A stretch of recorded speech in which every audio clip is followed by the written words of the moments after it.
प्रश्न है कि आपने कहा संसार और परमात्मा इकट्ठे भोगा जा सकता है। बिल्कुल भोगा जा सकता है।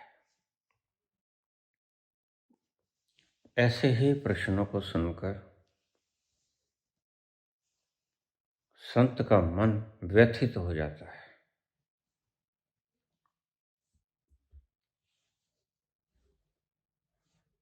तुम कितने दीनहीन हो गए हो, और तुम्हारी ये दीनहीनता की अवस्था की किसने? कौन है जिम्मेवार इसके लिए?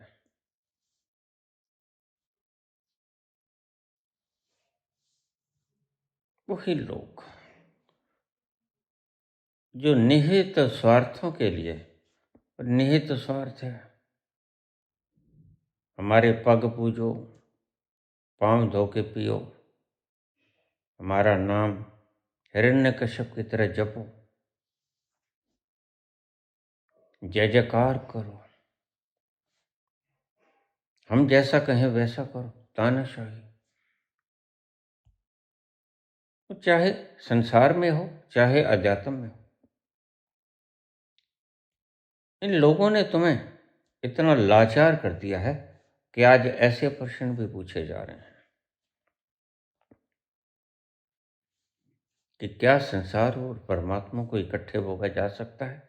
संसार और परमात्मा अलग हुए कब? हर जर्रे में संसार, जड़ में चेतन है। अब ये ढांचा बोल रहा है, यह है तो पार्थिव पंचभौतिक शरीर, लेकिन बोल रहा है with the communication of the consciousness, चेतना से संयुक्त हो गए, ये बोल रहा है।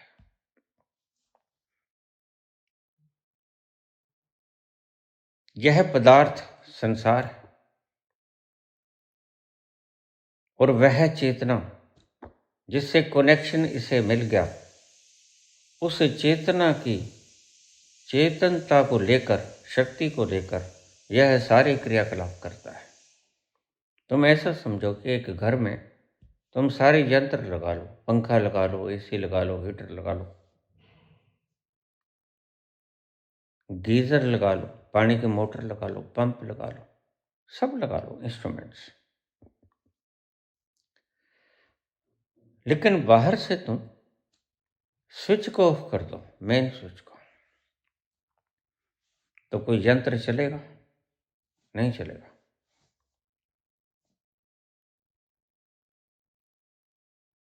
फिर तुम पंखों को लाठियां मार मार कर थोड़ी देर चला सकते हो, लेकिन क्या वह चलना होगा? नहीं होगा। ऐसे तो तुम मुर्दे को भी उठा के चला देते हो, फिल्मों में सीन दिखा देते हैं।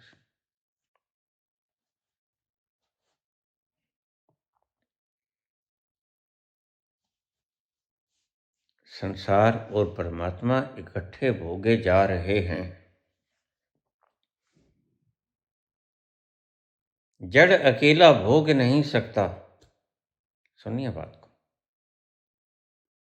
जड़ अकेला भोग नहीं सकता क्योंकि जड़ है, प्राण विहीन जड़ है, और चेतना जड़ जड़ के सहारे के बिना भोग नहीं सकती।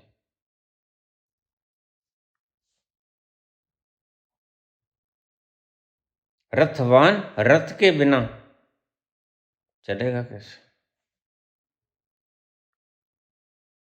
और रथ रथवान के बिना चलेगा कैसे? ये दो चीजें जब तुमने समझी, द्वैत में आई, तभी तुम उलझे, तभी द्वैत आया, और द्वैत एक भ्रम है।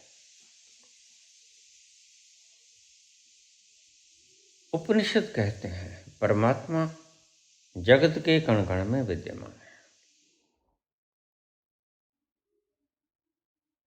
जब चेतन जड़ता से संपर्क बनाता है तो जड़ता भी चेतन हो उठती है। शरीर से जब चेतनता निकल जाती तो शरीर जड़ हो जाता, क्योंकि जड़ है, प्राकृतिक रूप से जड़ है। तो जब तुम उस बटन को ऑन कर दोगे तो सारे इंस्ट्रूमेंट चलना शुरू हो जाएंगे। पंखा भी चलेगा, एसी भी चलेगा, सब चलेगा।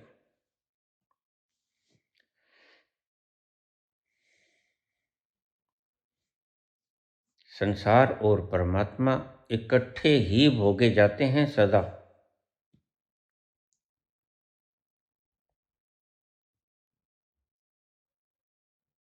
अकेले से संसार भोगा ही नहीं जा सकता बिना परमात्मा के। जब चेतना संयुक्त होती है पदार्थ से तो पदार्थ भोगता है। हाँ, लेकिन याद रखो, भोगता है पदार्थ। बस ये बात काम की है। जब तुम जीवा पर कोई टेस्टी चीज रख लोगे तो जीवा को स्वाद आएगा। अगर इसमें से प्राण खींच लिए जाएं तो जीवा पर तुम मरने के बाद पंचरत्नी रखते हो, शहद लगाते हो, दही लगाते हो, अमृत लगा दो चाहे। टेस्ट बड्स जब काम नहीं करेंगे, चेतना जब निकल गई तो शरीर के सारे यंत्र बेकार, फेल हो गए। न पंखा चलेगा, न एसी चलेगा। ईशा वस्मिदम सर्वम यत किंच जगत्याम जगत, इसका मतलब क्या था? जगत परमात्मा की चेतना के बिना चल ही नहीं सकता। तुम्हें पता नहीं है इस बात का। अगर ये धरती घूम रही है तो तुम लाख कोशिश करो, तुम चेतनता को नहीं खोज पाओगे। बस यही तो मजा है। तुम चंद्रयान 3 छोड़ते हो, उसमें कोई समझ नहीं है, उसमें कोई प्राण नहीं है, उसमें कोई चेतना नहीं है, मात्र जड़ता से बना हुआ है। स्टील है और भी जो भी तत्व आपने लगाए। लेकिन यहां से जो रेंज हम छोड़ते हैं वो जाकर उसको रोटेट करते हैं। मन वांछित जगह के ऊपर वह चंद्रयान 3 उतर जाता है, लेकिन ये सारा खेल जड़ता का है।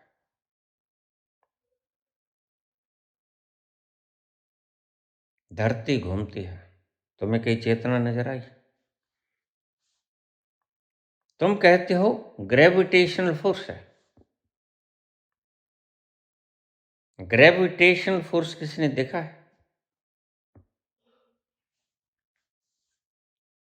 तुम प्रश्न तो कर देते हो कि परमात्मा किसी ने देखा है। मैं अब तुमसे पूछ रहा हूं कि ग्रेविटेशनल किसी ने देखा है? तुम कहोगे नहीं देखा, लेकिन आवाज तो होता है। ईंट को फेंको ऊपर लेकिन खींच लेगा।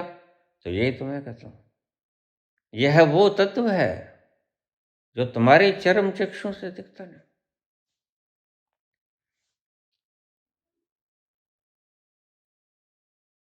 देखने वाली चीज को तुम नाकों से कैसे देखोगे? सुनने वाली चीज को तुम आंखों से कैसे सुनोगे? टेस्ट लेने वाली चीज को तुम कानों से कैसे टेस्ट लोगे?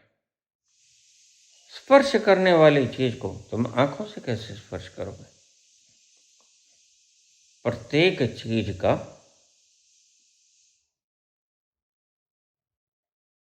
एक मायना है। जैसे आंखें सूंघ नहीं सकती, नाक देख नहीं सकता, कान स्वाद नहीं ले सकते और जीभा सुन नहीं सकती।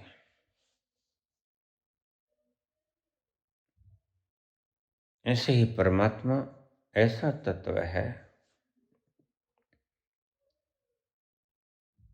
जो किसी और इंद्रिय से देखा जाता है। वह कौन है? धरती घूम रही है, कौन घुमा रहा है? कोई तो घुमा रहा है और सटीक घूम रहा है। देखिए कितनी शानदार। अगर ये धरती ऊबड़ खाबड़ होती फिर भी तुम मान सकते थे कि इतनी ऊबड़ खाबड़ है, समय की प्रबद्ध नहीं है, आबद्ध नहीं है। लेकिन यह सारा ब्रह्मांड इतना तार में घुसा हुआ और इतना सटीक चल रहा है कि यू कैन कैलकुलेट कि इतने बजकर इतने मिनट पे ये होगा।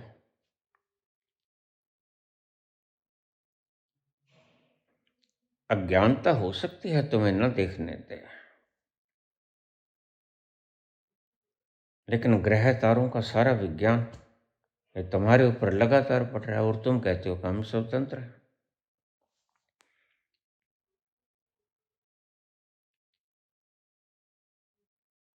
परमात्मा और संसार को कैसे इकट्ठा भोगा जाता है? भाई इकट्ठा ही भोगा जाता है। संसार है जड़, परमात्मा है चेतन। सदा ही दोनों का कनेक्शन होगा तो कार्य होगा, अन्यथा कार्य होगा नहीं।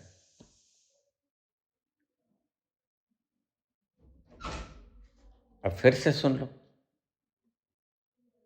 संसार और परमात्मा को इकट्ठे कैसे भोगा जा सकता है? भोगा ही इकट्ठे जाता है, अलग अलग से भोगा ही नहीं जाता।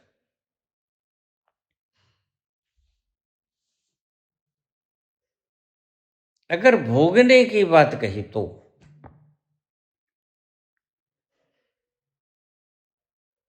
चेतना जुड़ेगी जीवा के साथ तो टेस्ट आएगा टेस्ट बड्स को।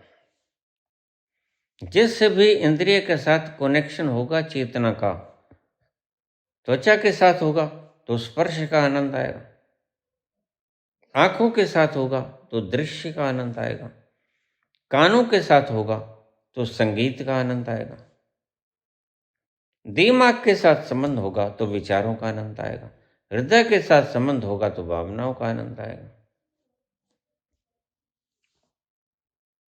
लेकिन हृदय तो जड़ है, कान जड़, आंख जड़, जीवा जड़, दिमाग जड़। फिर ये सोच कैसे रहा है? ड्यू टू कॉन्शियसनेस, चेतना के कारण सभी शरीर के भीतर बाहरी ऑर्गन्स काम कर रहे हैं। यह संसार चेतना से ही स्वाद ले सकता है। संसार और चेतना का संगम ही स्वाद को बताती है। मुर्दे की जीभा पर तुम पोटाशियम साइनाइड लगा दोगे, वो नहीं बता सकेगा। और मुर्दे की जीभ के ऊपर तुम शहद लगा दोगे, वो नहीं बता सकेगा। क्यों? चेतना खो गई, किसी ने स्विच ऑफ कर दिया, पावर का स्विच ऑफ कर दिया। शरीर चेतना से संयुक्त रहा नहीं। क्या तुम यहीं से नहीं जान सकते कि स्वाद इंद्रियां लेती हैं?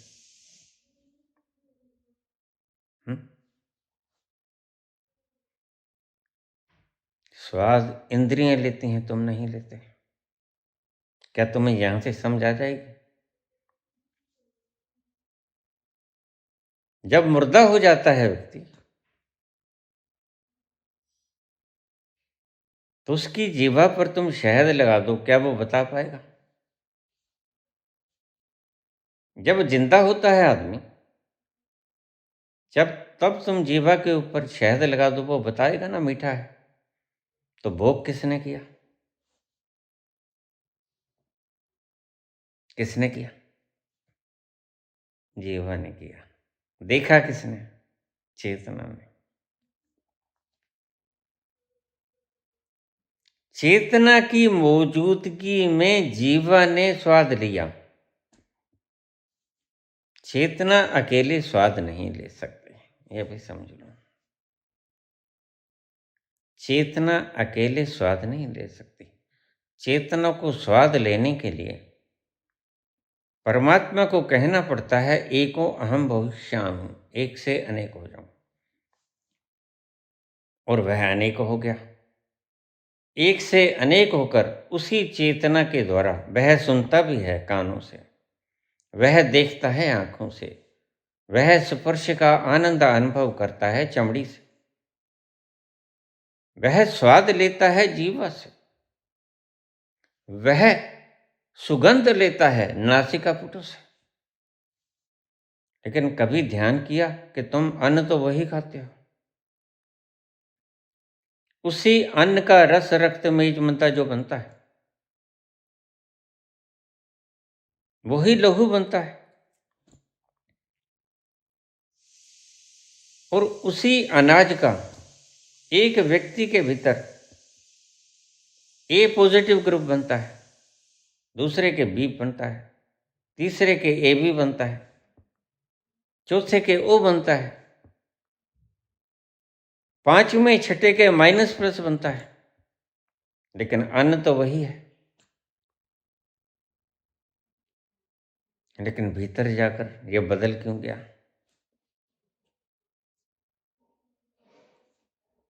किसने बदला? मुर्दे के भीतर तो आप ना ए बनेगा, ना ओ बनेगा, ना पॉजिटिव बनेगा, ना नेगेटिव बनेगा, कुछ नहीं बनेगा। अब इसे समझिए गहन रूप से, आध्यात्मिक रूप से, साइंटिफिक रूप से। एक है जड़, पत्थर, पंचभौतिक शरीर सारा जड़ है।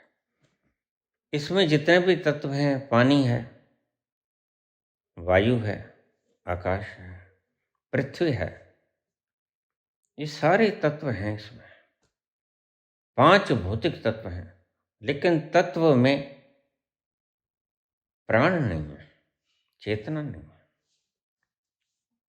एक है चेतना, शुद्ध चेतना,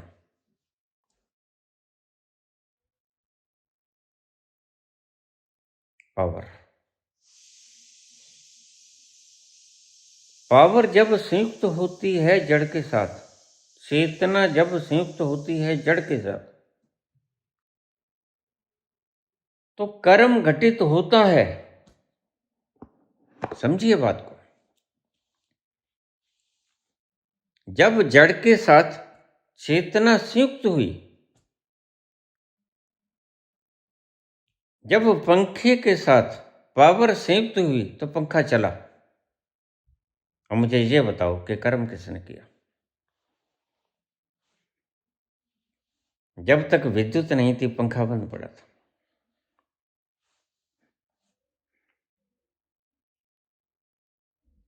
और अगर विद्युत होगी और पंखा नहीं होगा, फिर भी पंखा नहीं चलेगा, क्योंकि पंखा है ही नहीं। उठ जान प्राण तेरे, फिर क्यों नहीं बोलदा, होमे वाली कुंजियां तू फिर क्यों नहीं खोलदा। किथे तेरी आकड़ा ते किथे अभिमान होए, पल दा भरोसा कोई ना, ऐसी तेरी जान होए। मिट्टी दया बदया तू कादा करे मान होए, पल दा भरोसा कोई ना, ऐसी तेरी जान होए। मिट्टी दया बंदया।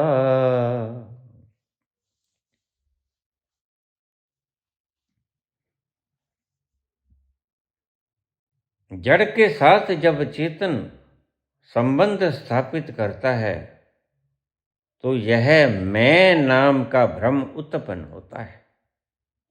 मैं नाम की कोई चीज नहीं। बताओ कहां है मैं? मैंने कहा काम पंखे ने किया या कर्म विद्युत ने किया। दोनों का जोड़ हुआ, दोनों का संगम हुआ, तो कर्म घटा। यह मैं बीच में कैसे आ गया? यह तुम्हारा भ्रम है, इसे ही मैं भ्रम कहता हूं। इसे ही शंकराचार्य कहते हैं। शंकराचार्य तो बिल्कुल ही मूर्खता की बात कर गए। वो तो कहते जड़ है ही नहीं। ब्रह्म सत्यम जगत मिथ्या। तो जगत मिथ्या के साथ ब्रह्म चेतना जुड़ाव कैसे करेगी? कर्म कैसे घटित होगा? मिथ्या के साथ, मिथ्या जड़ के साथ ब्रह्म सत्य चेतना जुड़ाव कैसे करेगी? ये बिल्कुल मूर्खतापूर्ण सिद्धांत है। जड़ है, पक्का पक्का मारू टक्कर खून निकलेगा दीवार से। ये जड़, तुम्हारा कोई हाथ काट लेता है, तुम फौरन FIR करा देते हो। यह तो मिथ्या है, फिर तुमने क्यों FIR कराया? अरे समझो भाई, शंकराचार्य मूर्ख था।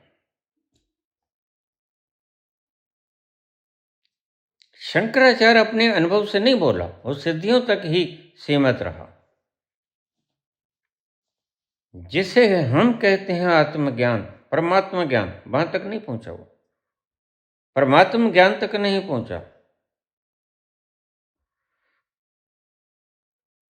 न परमात्मा ज्ञान तक बुद्ध पहुंचे, न परमात्मा ज्ञान तक ओशो पहुंचे।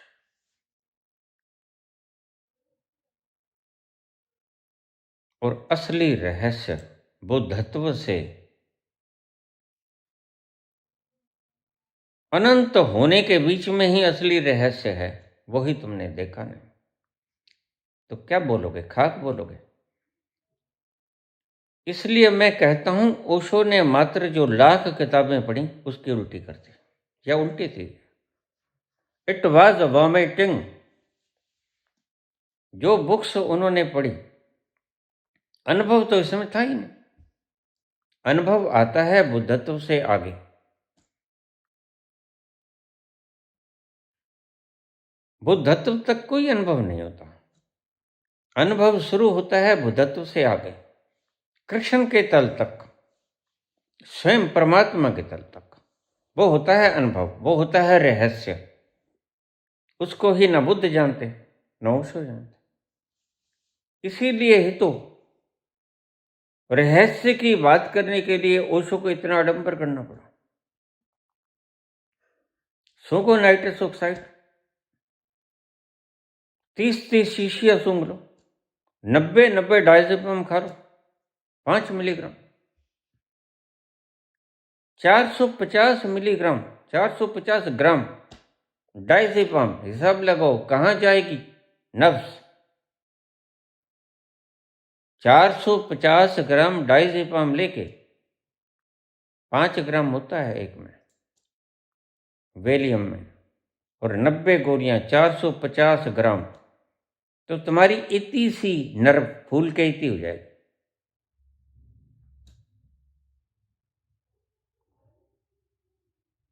क्योंकि डायलेटर है ये, नर्व डायलेट हो जाएगी। डायलेट हो जाएगी तो तुम परमात्मा हो गए। लेकिन नकली नकली हुए। ऐसे तो गांजा से भी हुआ जा सकता है, LSD से भी हुआ जा सकता है, और बहुत से पदार्थ हैं परमात्मा ने बनाए। तो रहस्य की बात करते हुए सदा ही ओशो शक कराते थे। नाइट्रस ऑक्साइड सूंघ कर जाना और लाफिंग बुद्धा की बात करना मूर्खता के सिवा और कुछ भी नहीं। लाफिंग बुद्धा भीतर से पैदा हो। और ध्यान रखो, रहस्य में गया हुआ व्यक्ति लाफिंग बुद्धा की बात शायद ही करे। क्योंकि जहां जाकर हंसना और रोना समान हो जाता है, वो व्यक्ति एक पक्ष की बात क्यों करेगा? हंसने की या रोने की, शोक की या खुशी की बात क्यों करेगा? लाफिंग बुद्धा की बात क्यों करेगा वो? इसलिए गोरखनाथ ने बड़ी प्यारी बात कही है, हंसीबो खेलीबो करीबो ध्यान, संग संग चले। अब यहां आ जाऊं मैं प्रश्न पे। हंसीबो खेलीबो धरीबो ध्यान, ध्यान में जाए बिना, ध्यान में जाए बिना तुम हंसते रहो, तुम खेलते रहो, तुम नाचते रहो, तुम गाते रहो, तुम्हें उस तत्व का अनुभव नहीं होगा। जब तुम ध्यान में स्थिर होकर बैठ जाओगे तब तुम साक्षी हुए। अब मैं बोल रहा हूं, तुम्हें अपना अनुभव अभी का बताता हूं। यह बोल रहा है शरीर, ओंठ फड़फड़ा रहे हैं, ऊपर नीचे हो रहे हैं, गले से आवाज आ रही है और मैं इसका साक्षी हूं, देख रहा हूं।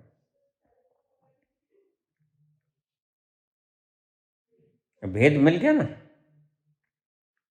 ये भेद आ गया ना। आवाज निकल रही है गले में से, ओंठ ऊपर नीचे हो रहे हैं, तालुए से लग रही है जीभ, कभी दांतों के बीच में फंस रही है जीभ। ये इन सारी हरकतों को देखता हुआ बराबर मैं साक्षित्व में ठहरा हुआ परम अटल स्वरूप हूं। मैं अपनी आनंद की मस्ती में मस्त हूं। और तभी ये आवाज उस मस्ती के साथ लिबड़ दबड़ के आती हुई तुम्हें प्रभावित करती है।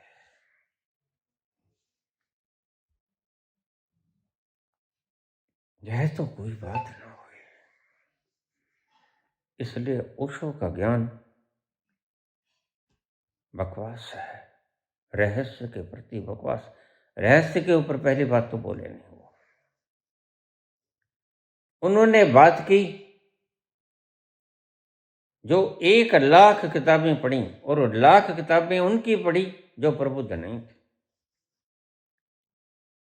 तो तुम पढ़ो, ओशो को पढ़ो, देखोगे किसी वैज्ञानिक की बात होगी, किसी चमत्कार धारणा की बात होगी। मैसे वोल्फ धारणा की बात बताएंगे। लेकिन तुम्हें पता है पतंजलि की यम नियम आसन प्राणायाम प्रत्याहार धारणा ध्यान समाधि, धारणा समाधि से 2 अंग पहले आती है। यह साधी हुई कला है। तो मैसे वोल्फ के कुदरती सदकी होगी, कोई पिछले जन्म का खिलाड़ी रहा होगा, तो इस जन्म में वो कला उभर गई। पतंजलि का यम नियम आसन प्राणायाम प्रत्याहार धारणा 6 अंग है। ध्यान समाधि अष्टांग योग कहते हैं। बुद्ध भी इसे अष्टांग योग कहते हैं, महावीर भी इसे अष्टांग योग कहते हैं। तो धारणा 6वां अंग है। और तुम देखना वोल्फ मैसी की बात करेंगे रहस्य के रूप में, तुम सुनना कभी खुश हो। वोल्फ मैसी धारणा के निष्णात हैं, और धारणा एक कला है बिफोर एनलाइटनमेंट। इससे आगे अभी ध्यान आएगा, जिसकी गोरख बात करते हैं, धरी वो ध्यान, और ध्यान के आगे समाधि आएगी। वहां तो बोला ही नहीं जाता समाधि में, परम मौन परम चुप्पी। तो भाई मादक पदार्थ लेके, नाइट्रस ऑक्साइड लेके, डायजेपाम की 90 गोली खा के तो तुम्हारी नर्व डायलेट हो ही जाएगी, फिर तुम परमात्मा हो ही जाओगे। लेकिन बात तो ये है कि सत्य सत्य में परमात्मा हो जाओ। थोड़ी देर के लिए हो जाओगे, थोड़ी देर के लिए तो LSD ले लो, हो जाओगे। marijuana ले लो। यह क्यों बंद किया? आगाज के रूप में तो ठीक था, लेकिन लोग एडिक्शन करने लगे इसकी, तो बंद कर दिया। आगाज के लिए ठीक है, मैं भी कहता हूँ कभी एडिक्टेड मत होना। मैं तो यहाँ तक भी कहता हूँ कि मेरी बातों की भी एडिक्टेड मत हो जाना, क्योंकि मेरी बातों में भी भीतर के आनंद की खुशबू जब लिबड़ तबड़ के आती है तो वह तुम्हें सम्मोहित करेगी, and you will be hypnotised. तुम आत्मबोध को उपलब्ध नहीं होगे। तुम मेरे द्वारा सम्मोहित कर लिए जाओगे और वह थोड़ी देर के लिए रहेगा। तुम अब सुनते हो, सारे दिन भर रहेगा। मानो रात को सुन के सो जाते हो, सारी रात भर रहेगा। इतनी देर तक तो रहेगा, क्योंकि आनंद इतना जल्दी भी समाप्त नहीं होता। सच्चे आनंद के समुद्र से टकरा के आती हुई ये रेंजेस इतनी भी क्षीण नहीं होती कि एक दो घंटे में समाप्त हो जाएंगे। नहीं, यह नशा सारी रात तो रहेगा, यह नशा सारे दिन तो रहेगा। फिर अगर अस्थाई ही काम करना है तो फिर जरूर ही मैरिजुआना, एलएसडी वगैरह का प्रकोप तुम्हारे गुर्दे खराब कर देगा। जब कोई नाइट्रस ऑक्साइड को सूंघेगा तो वह कहाँ जाएगा? नाइट्रस ऑक्साइड फेफड़ों में। सूंघा हुआ नाइट्रस ऑक्साइड फेफड़ों में जाएगा और वह फेफड़ों को नुकसान पहुंचाएगा। इसलिए ओशो अंतिम समय में फेफड़ों की बीमारी से ग्रस्त हो गए होंगे। मैंने उनकी जांच नहीं, लेकिन मैं निश्चिंत हूं इस बात में, निश्चित रूप से कह सकता हूं कि फेफड़ों की बीमारी से ग्रस्त हो गए होंगे। क्यों? नाइट्रस ऑक्साइड कृत्रिम है, नेचुरल नहीं। और कृत्रिम चीज आपको नुकसान करती है। कृत्रिम भांग, कृत्रिम मैरिजुआना, इसके आप एडिक्ट हो जाओगे और थोड़ा थोड़ा नुकसान ये करती है, गुर्दों को, जिगर को नुकसान थोड़ा थोड़ा करती है। लेकिन मैं ये कहता हूं कि शरीर का वैसे भी तो हम उपयोग करते हैं। उस आनंद की तरफ गति को लेकर अगर थोड़ा सा शरीर को नुकसान भी हो जाए तो कोई मूल्य नहीं चुकाया तुमने, लेकिन एडिक्टेड मत हो जाना, मैं ये कहता हूं तुमसे। जैसे हम चलते हैं तो आपको पता है हमारे टिश्यूज टूट जाते हैं। जब हम चलते हैं तो हमारे टिश्यूज टूट जाते हैं, ठीक? तो टिश्यूज टूटने का नुकसान हमें हुआ, लेकिन हम अपनी मंजिल तक भी तो पहुंचे, यह फायदा नहीं हुआ। टिश्यूज के टूटने का नुकसान हुआ माना, लेकिन हम अपनी मंजिल तक, गंतव्य तक भी तो पहुंचे। अगर गंतव्य तक पहुंचने के लिए हम अपने टिश्यूज को उपयोग कर लें तो क्या बुरी बात है? कोई बुरी बात नहीं। इसी तरह तुम अगर इन चीजों का उपयोग स्वयं तक पहुंचने के लिए कर लो तो क्या बुरी बात है? स्वयं तक पहुंच गए थे। मैंने कभी नहीं कहा कि Osho was not enlightened person, बिल्कुल पहुंच गए। लेकिन उससे आगे कृष्ण की जो बात की उन्होंने, कृष्ण की सारी गीता ओशो ने विलियम 450 हो गया, 90 खाई तो, हाँ, 450 ग्राम डायजेपाम लेके बोला। ओशो ने सारी गीता 90 गोलियां छक कर फिर बोला, तो इसकी तो नर्व्स डायलेट हो गई। क्या तुम भी 90 गोलियां छक कर सुनोगे? ऐसे उसी तल से सुननी पड़ेगी जिस तल से बोली गई। और जो लोग बिना वहां जाए गीता की अनुवाद करने लग जाते हैं, उन्हें मैं महामूर्ख कहता हूं। ओशो ने सच में डायलेट करके तो बोला, लेकिन आचार्य तो डायलेट भी नहीं करते फिर बोलते हैं, और बोला जा नहीं सकता डायलेट हुआ बिना। कृष्ण नेचुरली डायलेट होके बोलते हैं, ओशो आर्टिफिशियली डायलेट होके बोलते हैं, और आचार्य बिना डायलेट होने ऐसे ही संकीर्ण भाव से बोलते हैं। नहीं बोला जा सकता कृष्ण को ऐसा। बस 3 ही मार्ग हैं। एक मार्ग तो बिल्कुल गलत आचार्य का, उन्होंने तो नब्ज को डायलेट किया ही ना। ओशो का गलत तरीका शरीर को भी नुकसान पहुंचाएगा और ज्ञान भी इसलिए नहीं हुआ। थोड़ी देर के लिए, फिर दूसरे दिन फिर तुम्हें जरूरत पड़ेगी डायज़ेपाम की। फिर अगले अध्याय का अगला श्लोक का फिर उसका अनुवाद करना है और अनुवाद करके उस तल पर जाना है, क्योंकि उस तल पर तो चले ही गए तुम। समझाती है तुम्हें बात? उस तल से आगे रहस्य का अनुवाद, रहस्य की बात बतानी है तो उस तल पर तो जा सकते हो आराम से, तुम ध्यान में तुम प्रवेश कर सकते हो, लेकिन ध्यान से आगे रहस्य की जो व्याख्या करोगे, वह नर्व को डायलेट करोगे फिर बोलोगे, उसके बिना नहीं बोला जाएगा। निश्चित रूप से यह 90 गोलियों का फरमान है। ओशो गीता पढ़ो, महागीता पढ़ो, लेकिन सारी डायलेशन के कारण बोली गई यह सत्य नहीं है। इसे तुम्हारे दिमाग में नहीं आएगी। सत्य से जो चीज निकलेगी वो रहस्य की उस गुण तत्व को पी कराएगी। सत्य से जो किरणें निकलेंगी, जो व्यक्ति सही में रहस्य में चला गया है,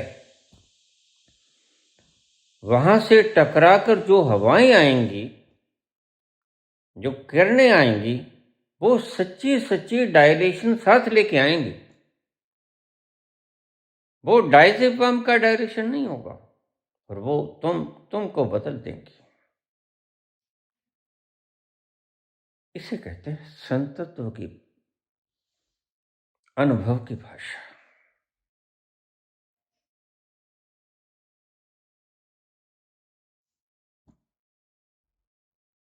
तो इन चीजों का जैसे भांग है और भी जो चीजें एलएसडी वगैरह आज बैन है, वैसे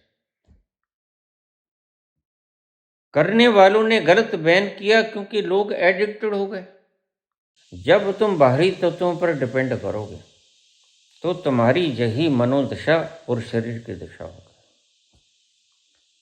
जब तुम सही ढंग से भीतर जाओगे, पहले स्वयं को पहचानोगे जैसे बुद्ध ने पहचाना, उसके आगे बुद्ध समझदार निकले। बुद्ध ने कहा यहां तक ही अगर लोग सीख जाएं तो जीने का तरीका तो सीख जाएंगे। नॉन रिएक्टिवनेस, अगर एक शब्द में बोलूं बुद्ध की बात तो वह है नॉन रिएक्टिवनेस। प्रतिकार मत करना, रिएक्शन मत करना। अगर कोई एक्शन करे उसका रिएक्शन मत करना। सारा अगर एक शब्द में बोलो, बुद्ध के ऊपर किसी ने थूका, बुद्ध चुप कर गए। और भी कुछ कहना है भाई? यह एक जीने का ढंग था और बड़ा शानदार ढंग है। बुद्ध का ढंग अगर सारी दुनिया अपना ले तो ये बम, एटम बम जो बेकार हो जाएंगे। फिर सारी दुनिया सहमति के साथ इन बम्बों को डिस्पोज ऑफ कर देगी।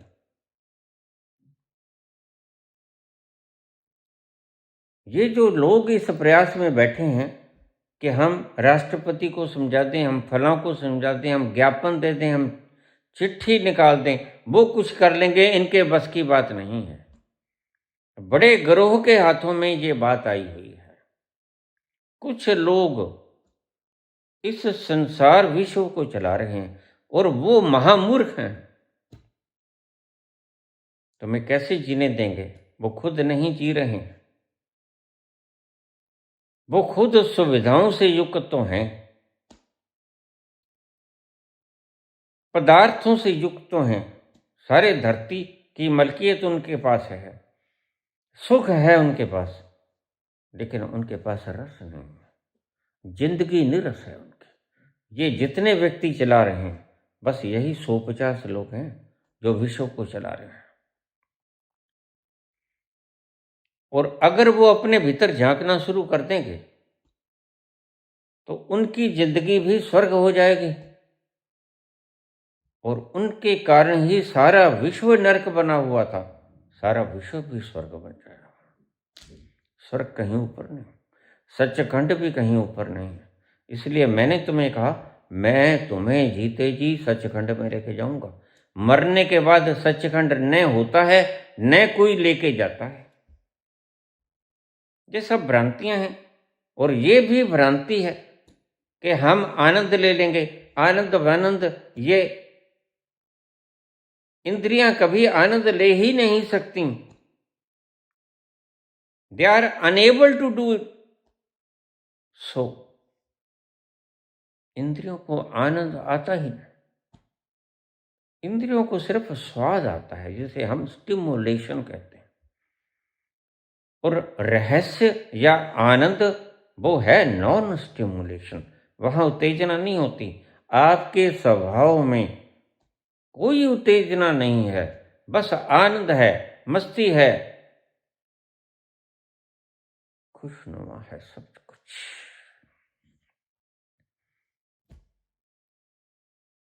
वहां माहौल कुछ ऐसा ताकि गल्लां कथियां ना जाए। वहां की बातें कहीं नहीं जा सकती। हम बोलते हैं, जे को कहे पाछे पछताए। कहते हैं लेकिन पीछे पछताते हैं, क्योंकि बोला नहीं जाता। वह इतना विराट आनंद से भरा, वह ऐसी मधुशाला, ऐसा आनंद, मिलन संसार और परमात्मा का, के बीच का पुल टूट गया, जिसे हम मैं कहते हैं। वह पुल धोखा था। जैसे मैंने आपसे कहा कि विद्युत और पंखे का जब जोड़ाव होता है किसी तार के द्वारा, तो पंखा चलता है और विद्युत अपना काम करती है। तो कर्म किसने किया बताओ? कर्म हुआ जुड़ाव से। किसी ने नहीं किया, जुड़ाव ने काम किया। लेकिन तुम कहो मैं, ये मैं शब्द ही गलत है। ये एक गलत पुल है जो गलती से बन गया है नहीं। बताओ कहाँ है मैं? किसने किया काम? ये बताओ। तुम कहते हो मैं करता हूं, मैं स्वाधीन हूं, मैं कर्म करने में स्वतंत्र हूं। लेकिन कृष्ण ने एक बात अधूरी छोड़ दी। वो कहते हैं कर्मण्येवाधिकारस्ते, बस तू कर्म करता चल मानव। उसने बात ही नहीं छिड़ी आगे, क्योंकि कर्म करेगा ही तुम जब तक चेतना तेरे शरीर के जड़ के भीतर बैठी है। You will have to do कर्मस। तुम्हें कर्म करने ही पड़ेंगे, क्योंकि चेतना है बिजली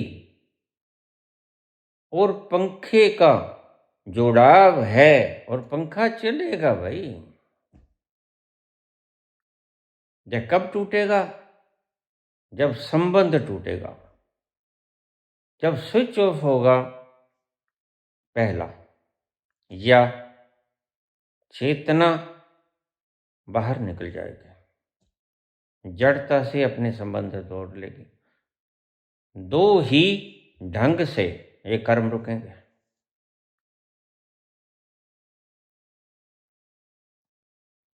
या तो तुम इस देह को मैं नहीं हूं ये जान लो, ठीक?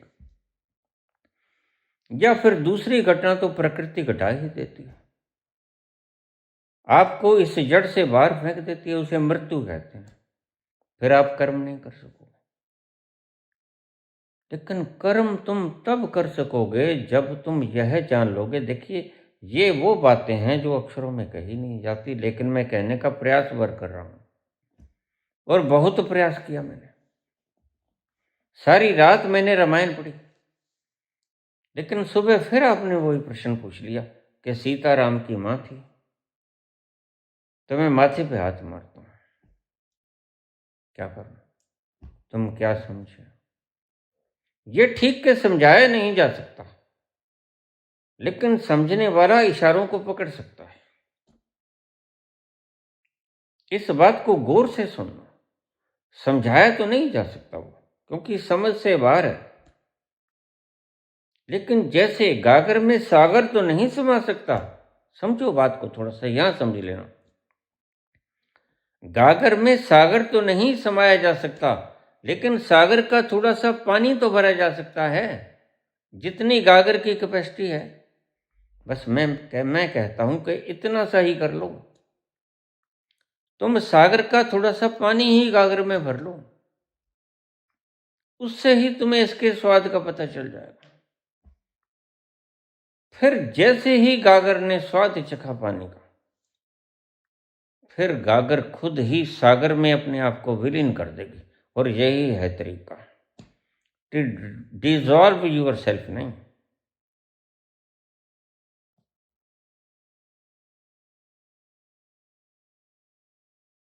To insert your self. घुलना है नहीं, मिलना है। घुलना है नहीं, मिलना है।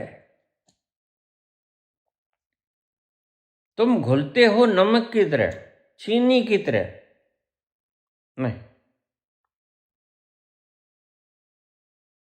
तुमने मिलना है, मर्ज होना है। Not to dissolve, you are to merge. और जैसे ही बूंद समुद्र में मर्ज हो जाती है, तो फिर तुम पहचान में नहीं आओगे। आज कृष्ण की बूंद कोई समुद्र में से निकाल के दिखाए, कबीर खो गए, नानक खो गए, मीरा खो गई। अब कोई बताए कि ये बूंद थी जो मीरा थी, ये बूंद थी जो कृष्ण थी। ये सब समुद्र में समा जाते हैं, बूंद समानी समुद्र में, और समुद्र ही हो जाते हैं। फिर समुद्र की मलकियत उनकी, उससे पहले बूंद की मलकियत उनकी थी, समुद्र में मिलने के बाद समुद्र की मलकियत उनकी।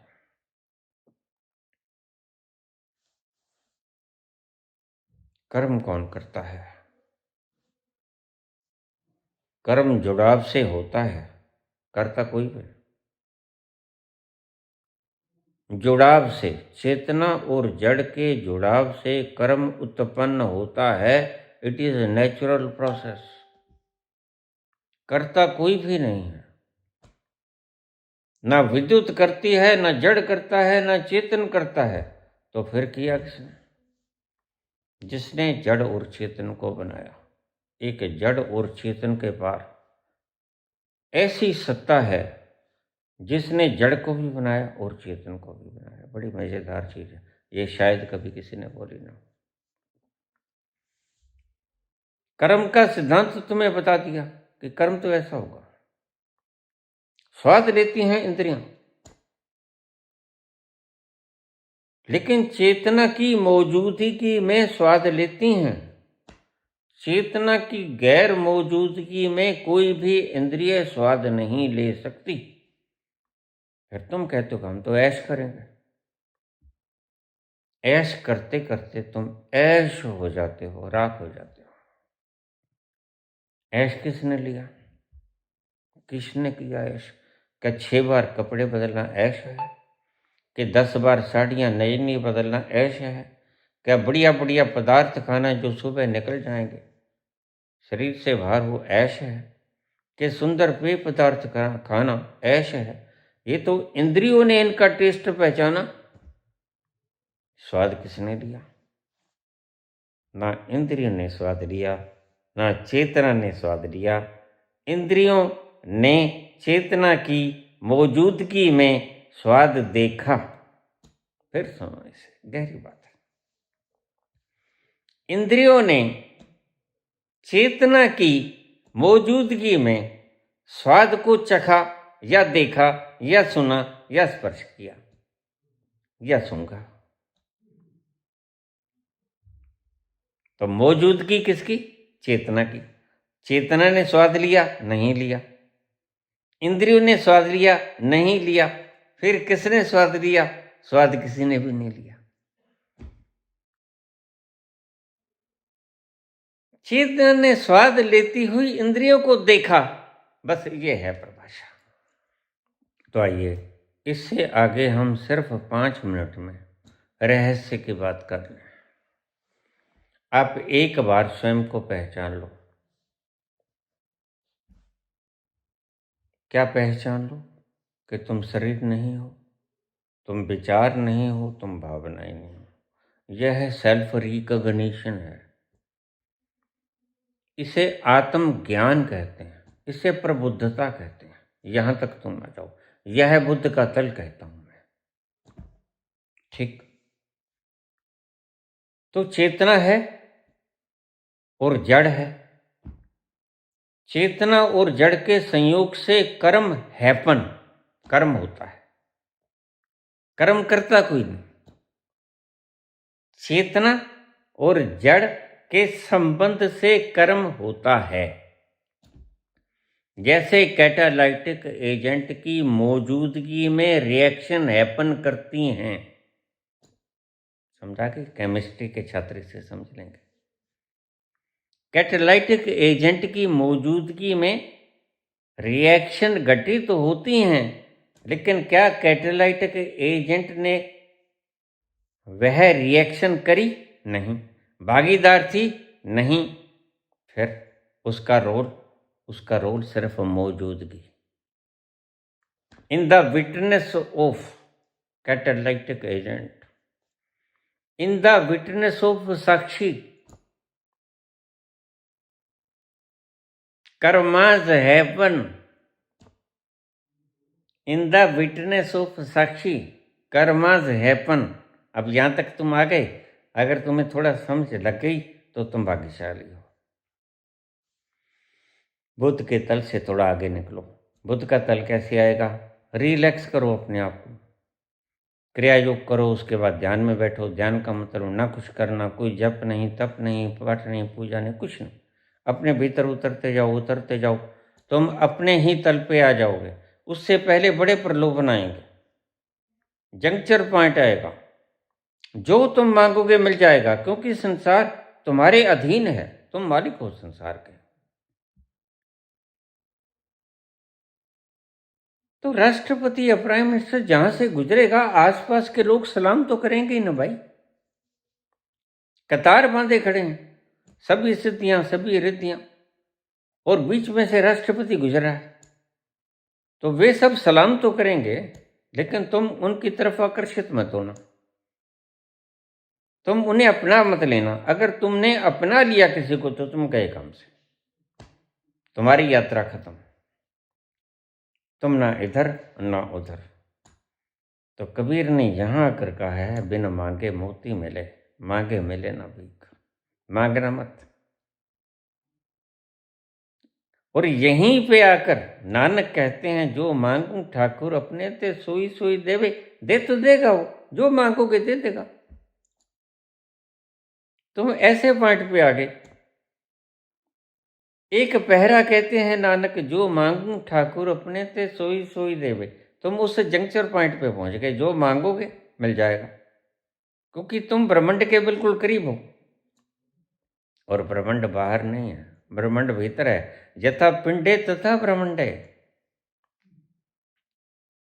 तो तुम थोड़ा और नीचे उतरोगे तो कबीर यहां कहते हैं, सावधान कुछ मांगना मत। ये बात अलग है कि वो गद्य में नहीं बोली गई, पद्य में बोली गई चीज है, और पद्य में बोली गई चीज तुम्हें समझ आती ना। तो कबीर कहते हैं, बिन मांगे मोती मिले। वहां कुछ मांगना नहीं है। हालांकि तुम कुछ भी मांग सकते हो, और जो मांगोगे वही मिलेगा। तो ये दो संतों को मिलाकर चलो आप। जो मांगोगे मिल जाएगा, लेकिन मांगना नहीं है। अगर नहीं मांगोगे तो मोती मिलेगा। मोती किसे कहते हैं? स्वयं को मोती कहते हैं। जो तुम्हारा स्वयं का रूप है, स्वरूप को मोती कहते हैं। मांगे मिले ना भीख। अगर तुमने मांग लिया तो फिर जो मिलेगा वह तो भीख है। वह तो भीख से भी मिल जाता है। हीरे जवाहरात तो राजा लोग प्रसन्न होकर वैसे भी लुटा देते हैं। ये लोग खुश हुए, 9 लखा हार फेंक देते हैं। लेकिन कबीर कहते हैं, देखो चौकन्ने रहना। जहां मांगने से मिल तो जाएगा, लेकिन मांगना नहीं है। ये भीख है। यह तो भीख में भी मिल जाता है ऐसा कुछ। तो अगर तुमने मांगन से मरना भला, मांगना मत, उस तत्व के लिए मर जाना, आहूत हो जाना, बलि दे देना काहे की, अहंकार की। बिन मांगे मोती मिले, मांगे मिले ना भीख, मांगन से मरना भला।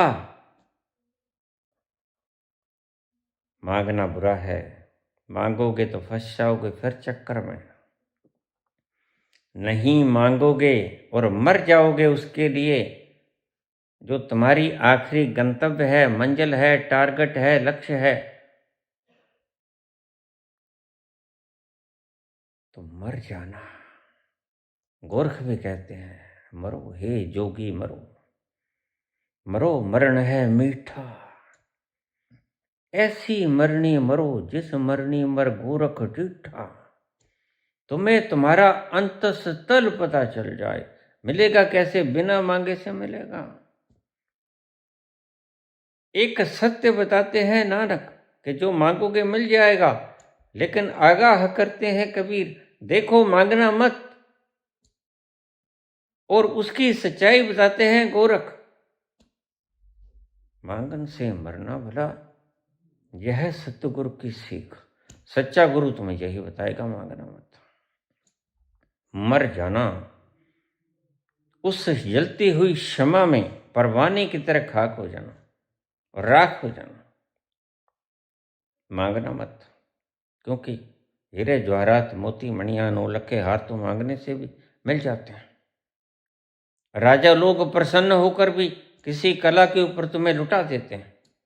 ये किसी के हैं नहीं, ये किसी का माल नहीं है, ये मालिक का माल है। माल मालिक का, तुम्हारा कुछ नहीं। तुमने तो सिर्फ स्टैंप लगाया मैं का, कि मैं मालिक हूं। तीसरा कहते हैं वहां मरना, ये गोरख कहते हैं। गोरख कहते हैं मरो। अब यहां पर आ गए हो तुम, आखिरी आखिरी पॉइंट। मरो हे जोगी मरो, मरो मरण है मीठा। यहां आकर तुम मरो, मांगो मत। बड़ा मीठा है, बड़ा मीठा फल मिलेगा। आनंद सा मीठा फल यहां धरती पे क्या, स्वर्ग में भी कहीं कुछ नहीं। सारे ब्रह्मांड में आनंद से ज्यादा मीठा कुछ भी नहीं। वह अवस्था जो तुम्हें खुमारी की अवस्था में हर वक्त बांधे रखती है 24 घंटे, वह मांगने से नहीं मिलता, वह छोड़ने से मिलता है। वह मांगने से नहीं मिलता, वह मरने से मिलता है। इसलिए मर जाना। गोरख कहते हैं मरो। इस जंक्चर पॉइंट के बाद की बात हो रही है ये सारी। इस जंक्चर पॉइंट के बाद की बात है सारी। मरो हे जोगी मरो, मरो मरण है मीठा, बड़ा मीठा है। अगर तुमने एक बार वहां मर गए जाके, तो फिर तुम्हारी ऐसी मरनी मरो बहुर मरण ना होए। अगर एक बार यहां मर गए तो फिर जीवन मरण का चक्कर समाप्त हो गया। ना मरोगे ना जियोगे, ना मरोगे ना जियोगे। फिर सदा ही तुम सदा बाहर रहोगे। उस आनंद के समुद्र में अटखेलियां गोते खाते हुए तुम परम आनंद में सदा ही झूमोगे, जैसे तुमने मधुर रस पी लिया हो। मदहोशी की अवस्था में सदा डूबे रहोगे तुम।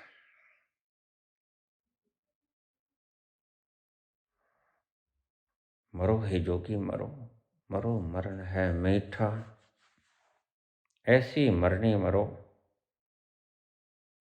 जिस मरनी मर गोरख डीठा।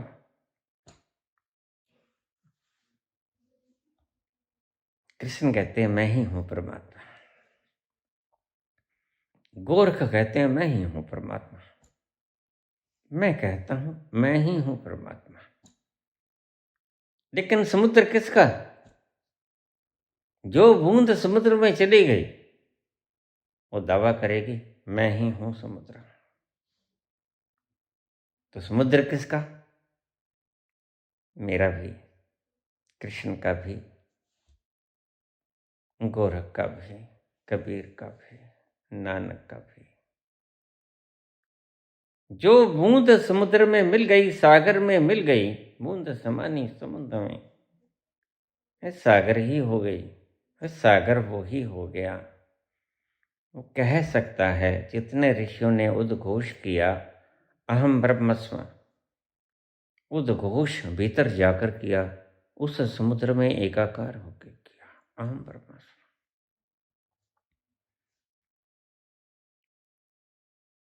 वहां से जब जो उठती है चेतना की तरंग कर्ण, तो तुम्हारे रोम रोम को रोमांचित कर देते हैं। जब तक तुम जियोगे, जो व्यक्ति जीते जी मर गया, यानी उस पॉइंट पे मर गया जहां पर कहते हैं कि मांगन से मरना भला, जहां पर जाके कहते हैं गोरख मरो है जोगी मरो, ऐसी मरनी मरो जिस मरनी मर गोरख डीटा। थोड़ी सी गहरी है बात, आराम से सुनते हैं। जिस मरनी मर गोरख डीठा, तुम्हें गोरख दिख जाए अपना, गोरख तो कहेंगे गोरख दिख जाए, कृष्ण कहेंगे कृष्ण दिख जाए, मैं कहूंगा बाबा विजय दिख जाए, कबीर कहेंगे कबीर दिख जाए, नानक कहेंगे नानक दिख जाए। देखिए ये वह ऐसे ही खिताब कर सकते हैं, आप वैसे समझ ही नहीं पाओगे। तो मजबूरी है अल्फाज में कहने की, उस समुद्र को अल्फाज में कहने की ढंग है। गुर कहेगा जिस मरने से गोरख डीठा, कृष्ण कहेंगे तुम मेरी शरण में आ जा। लेकिन ये एक ही अस्तित्व के वक्तव्य हैं, एक ही अखंड अस्तित्व के वक्तव्य हैं। वो कृष्ण के मुख से उच्चारित हुए, कबीर के, नानक के, गोरख के या मेरे किसी के मुख से उच्चारित हुए, वो उच्चारित हुए एक ही अस्तित्व से, जिसे हम समुद्र कहते हैं, सागर कहते हैं। आनंद का वो सागर जहां से ये आवाज उठती है अहम ब्रह्मस्म, वहां से जब उठे गौतम, शरीर की अवधि अभी पड़ी है, जब वो किरणें बाहर आएंगे,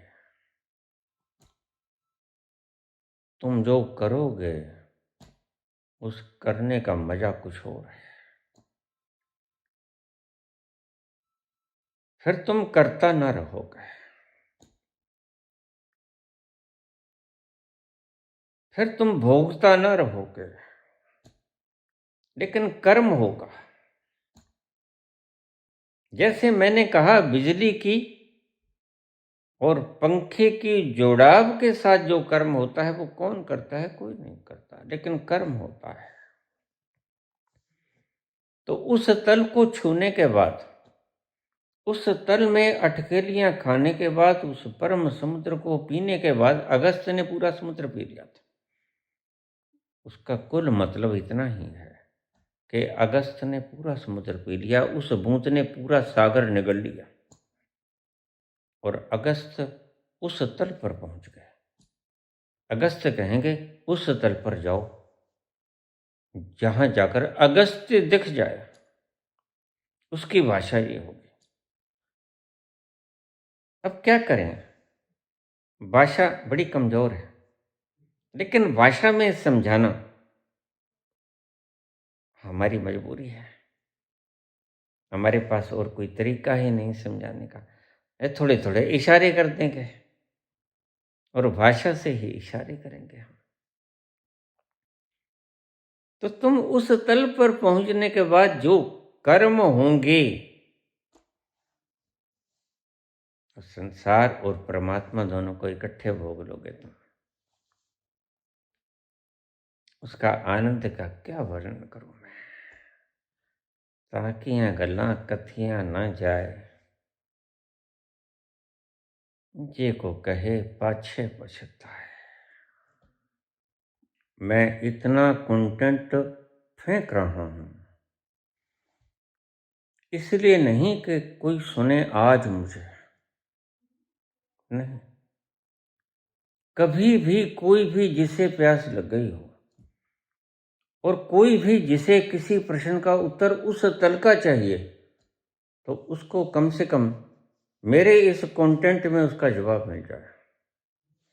इसलिए कंटेंट पे कंटेंट में गहराई चला जाता हूँ, फेंके चला जाता हूँ लंबी लंबी वीडियोस।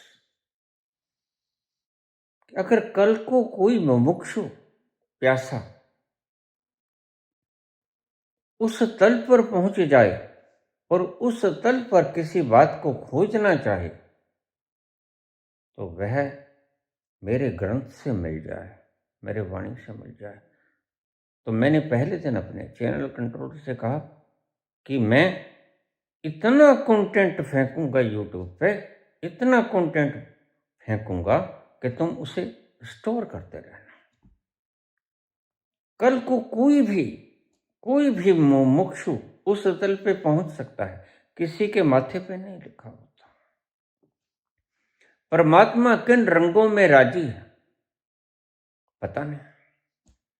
कल को कोई ऐसा हो सकता है जो उस तल पे पहुंच जाए और फिर वह कुछ आगे का रास्ता जानना चाहता है, तो उसे मेरे ग्रंथ से रास्ता मिल जाए। मैं आखिर तक बोल जाऊंगा, बिल्कुल आखिर तक।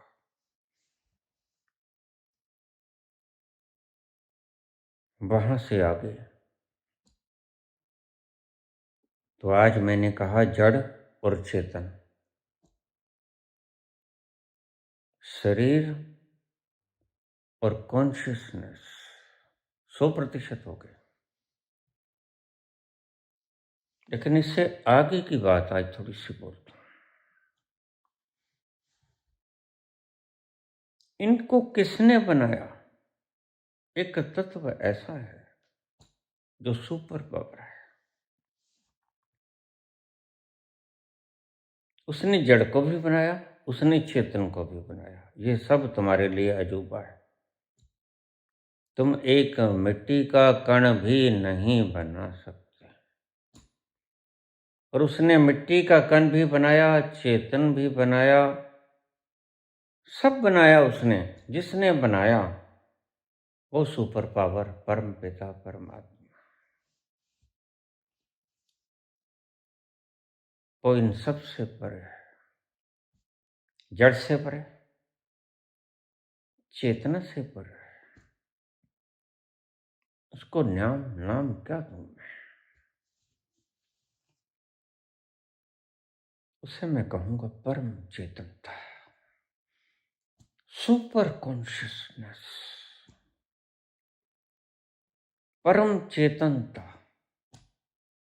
रहस्य से बिल्कुल आखिरी सिरा छोर। मैं उसको हाथ लगा के वापस आया, और जिसने वो परम चेतनता को छू लिया वह परमात्मा होने का दावा करेगा, अवतार होने का दावा करेगा। जिसने जड़ भी बनाया, जिसने चेतन भी बनाया,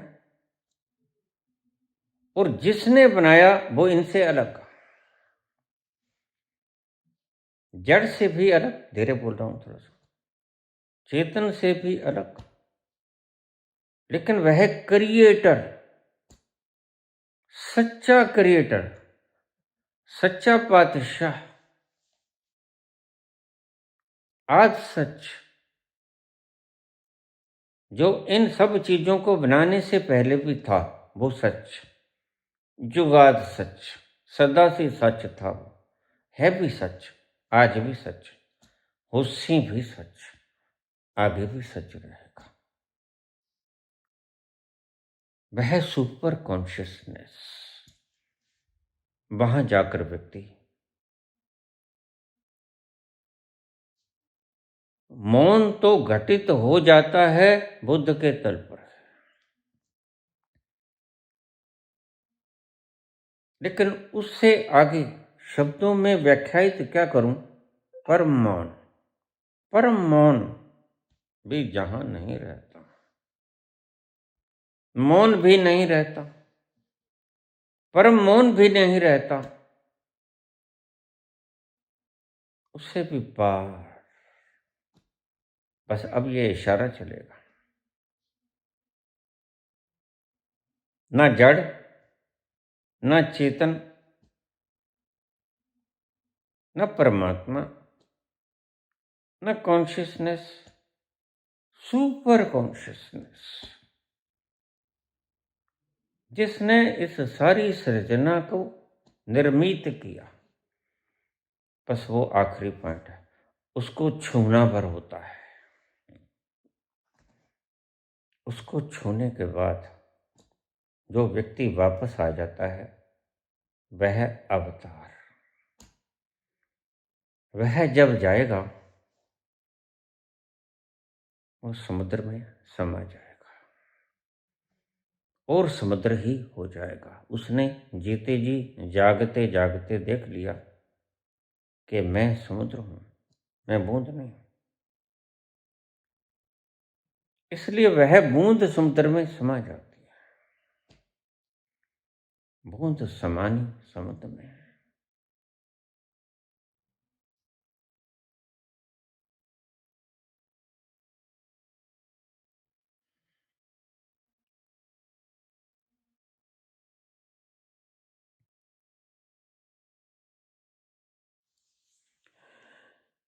धन्यवाद।